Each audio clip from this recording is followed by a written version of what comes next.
ఇదేమిటిది, మనకు సమయం దొరకట్లేదు, నన్ను ఎవరు చూసుకుంటారు, నేనైతే ఆవు చూసుకుంటున్నా, పిల్లని చూసుకుంటా, నన్ను ఎవరు చూసుకుంటున్నారు, పెళ్లి చేసుకుందాం అనుకుంటాడు. ఆ అమ్మాయి దొరుకుతుంది, పెళ్లి చేసుకుంటాడు. ఆ అమ్మాయి దగ్గరుండి బాగోలని చూసుకుంటూ ఉండే అతనికి ఒక 2 ఎకరాలు సరిపోదు, మనకి ఇంతమంది సంసారం పెద్దదవుతుంది, ఇంకా దాన్ని బాగా పండించి వ్యవసాయం బాగా చేసి ఇంకా ఎక్కువ ల్యాండ్ కొంటూ ఉంటాడు. కొన్ని పిల్లలు పుడతారు, మంచి భూస్వామి అయిపోతాడు, మంచి ఇల్లు కట్టేస్తాడు, అంత ఆనందంగా జీవితం గడుస్తూ ఉంటుంది. వాళ్ళ గురువు గారు వస్తారు, ఏమయ్యా నాయనా, గురువు గారు చూస్తారు, ఎక్కడ మన శిష్యుడు అని వెళ్ళేటప్పుడు సాధువు రూపంలో ఉంటాడు వీడు. ఇప్పుడు ఏమైపోయాడు, మంచి భూస్వామి వ్యాపారం అయిపోయాడు. ఏమిట్రా నాయన, నీకేం చెప్పారు, నువ్వేం చేసావురా నాయన, గురువు గారు నాకు మీరు ఏం చెప్పారు, భగవద్గీత చదవని చెప్పారు, ఆ గీత చదవడానికి ఇన్ని బాధలు పడుతున్నావు గురువు గారు. నేను ఆ గీత చదవడానికి ఆ ఎలుక బాధ, పిల్లి బాధ, ఆవు బాధ ఇవన్నీ చూసి లాస్ట్ కి ఇట్లా అయిపోయాను గురువు గారు. ఇప్పుడు కూడా ప్రయత్నం చేస్తున్నా, సమయం దొరకలేదు గురువు గారు, నాకు ఎలాంటి పని చెప్పారు గురువు గారు అంటారు. గురువు గారు అంటారు, అంటే నీలో దృఢ నిశ్చయం లేదు. చాలా మంది అనుకుంటారు పొద్దున్నే చదివేయాలి, భగవద్గీత భాగవతం చదివేయాలి,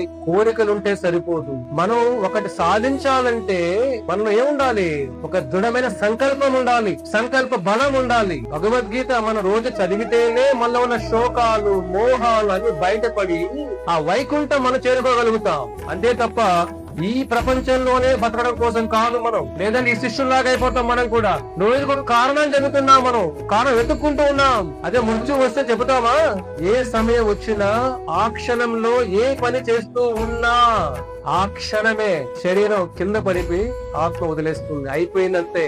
ఆ సంఘర్షణ ఏమిటి, భాగవతం చెబుతుంది. అందరూ ప్రశాంతమైన చావు ఉందంటుంటారు, ఆ ప్రశాంతమైన చావు లేదు. Like, share and subscribe to HKM Hindupur channel.